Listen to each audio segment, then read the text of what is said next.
Alright, what's up YouTube? It's ARC, or ARC, however you want to pronounce it. And today I'm bringing you guys a video on a topic that's important to me. I know this is my second video, and you guys don't know this, but I'm a big car guy. I like cars, and to be honest, most of the cars that I like have gone pretty expensive in recent years. And if you guys are unfamiliar with the online auction platform Bring a Trailer, that is where most of these cars are being listed and sold. And I just wanted to discuss this website with you guys and kind of see what you guys think, or if you guys know anything about it and what your opinion is on it. So pretty much Bring a Trailer is a website. I mean, you just sell cars in an auction format, and it's very popular. It's probably the most popular website that there is that does this sort of thing. And over the last few years, there's been a significant increase in price, and all clues lead back to Bring a Trailer, and people are spending ridiculous amounts of money on cars that should not sell for as much as they're selling. So here's a little history of BAT I have written down here. It started, I think, in 2007, and it's just pretty much grown since then. It started with more rarer cars, and nowadays it's a bit more mainstream, but the cars that they do have, it's a relatively small selection of people that want to sell their car that actually do get to sell their car. So pretty much the problem is that on this platform you can, there's a chat section underneath the listing of every car, and pretty much anyone can go in with an account and kind of just state their mind and notice things about the cars, whether it be in the images, something they know about the car, like that actual car itself, or just the story that someone has. And it really, I feel, is a Reddit for boomers, because literally everyone is over 70, and you can tell that by the typing and how they're wording and phrasing sentences. And it's kind of funny and ironic to watch that there's I guess like an age segregation on like these chat forums and platforms like Reddit, or like an actual, like, take a Porsche 911 for example. There's Porsche 911 forums, and there isn't one kid under 30 on those. And so I just thought that was an interesting point to bring up, is that this is one of those instances where everyone is just really old and probably doesn't have the experience and kind of how the internet necessarily works, and that's visible in these chats. If you, in these comment sections, if you read it, it's eye-opening that people kind of this it's a lot more like having a person-to-person conversation than, say, reading a thread on Reddit. And that provides some interesting social dynamics where the actual sale of these cars is being directly influenced by what these people say, whether it's a good thing about the car. Oh, this has the correct engine, you can read the serial number at the end of the VIN in this photo, blah blah blah blah blah. And it gets really specific, and a lot of people, unfortunately, are really toxic around it, and they're saying, oh, this car is so garbage, look at this, and they're throwing shade not at the car but the people who are trying to represent them, whether it be like an organized group or just some guy in his garage who wants to sell his car that he's had for too long and wants to make some money. And this toxicity of people just throwing shade wherever they can is really harmful to the car community, because from my point of view, the car community is one of like the last like untouched sectors of society. It's just like old people and old guys, but there's a lot of new guys now. But generally, it was always just old guys who'd meet in a parking lot of like a Chili's and just look at each other's cars and talk about it. And it's really, harmless. There's not much that necessarily can go wrong. And I'm not saying that younger people are adding to that problem, but I just feel like that this, Cars and Coffee is what it's called. You see the cars and people serve coffee. It's very self-explanatory. Cars and Coffee was always meant for like a small, um, like small town feel sort of environment, and I guess one could argue that this is like a Cars and Coffee where it's people offering up cars for people to see, but they're also selling them. And the problem here is that it's just the numbers have increased in like actual like user on the website, or numbers of users on the website has climbed so significantly that it is becoming toxic, and that sort of the specialness of like a Cars and Coffee environment where it's supposed to be recognizing the strengths and some of the weaknesses of the cars, but you don't say it.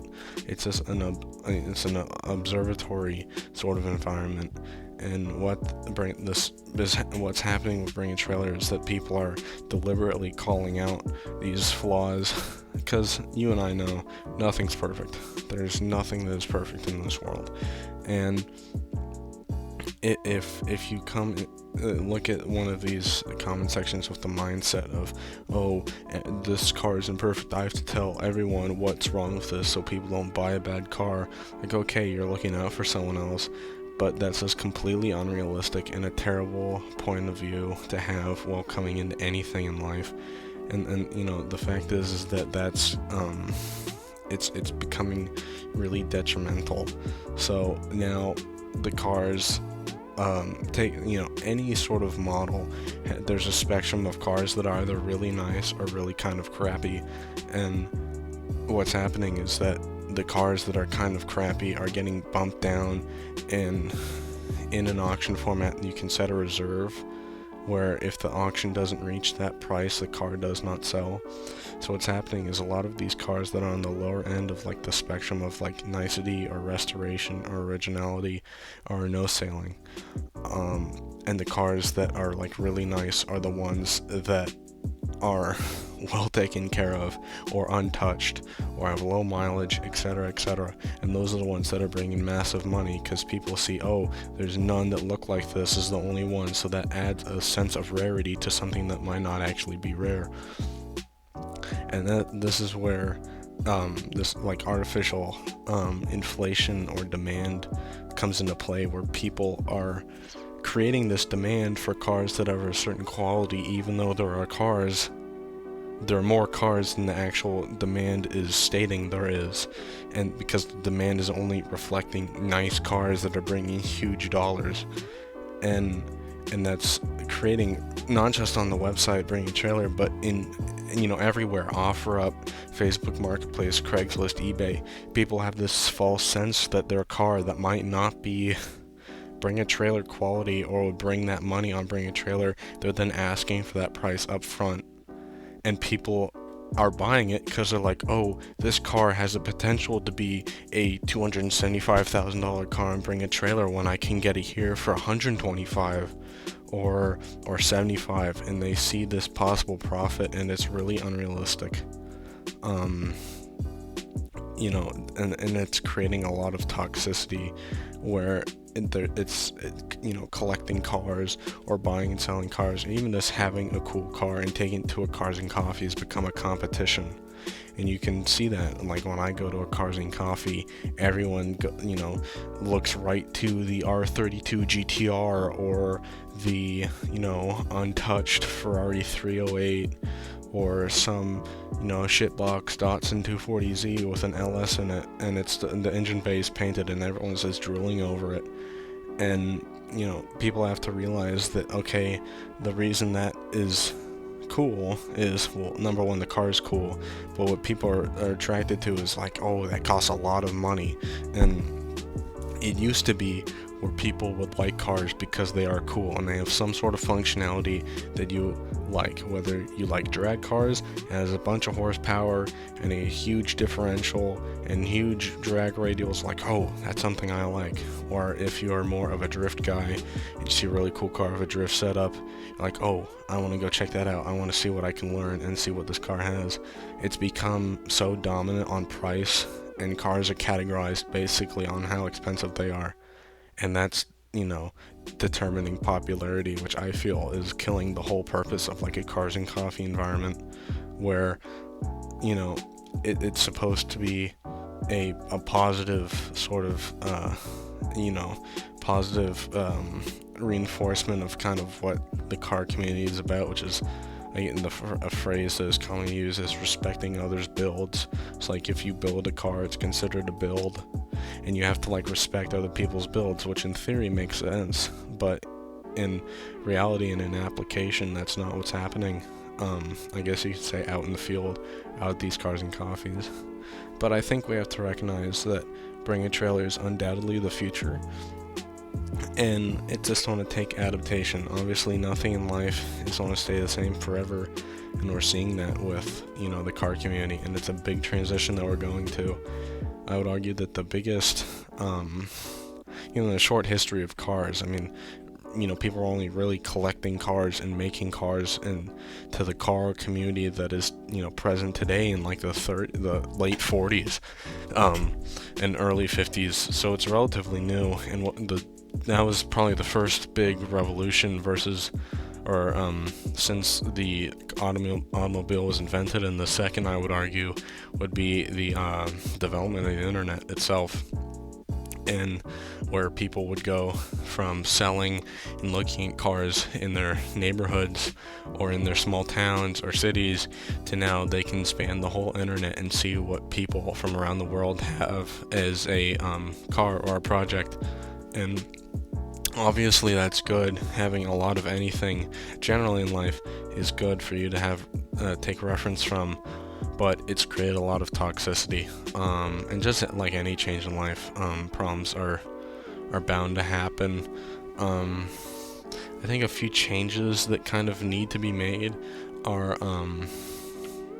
you know, understanding that price doesn't always dominate coolness, I guess you could say. There's a lot of factors of cars and kind of what makes a vehicle special that people have to consider when they go out and see, oh, that's a really cool car on the street, I wonder how much it's worth. That's a terrible attitude and point and perspective to approach a situation like that with. You need to understand that that person probably put in a lot of their own time, yes, a lot of their own money, but a lot of effort.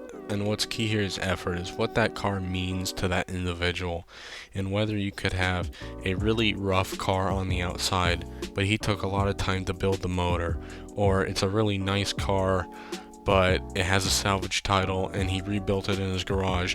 Obviously, the monetary value of that is going to be significantly smaller than a all original, oh, nobody sneezed on this car.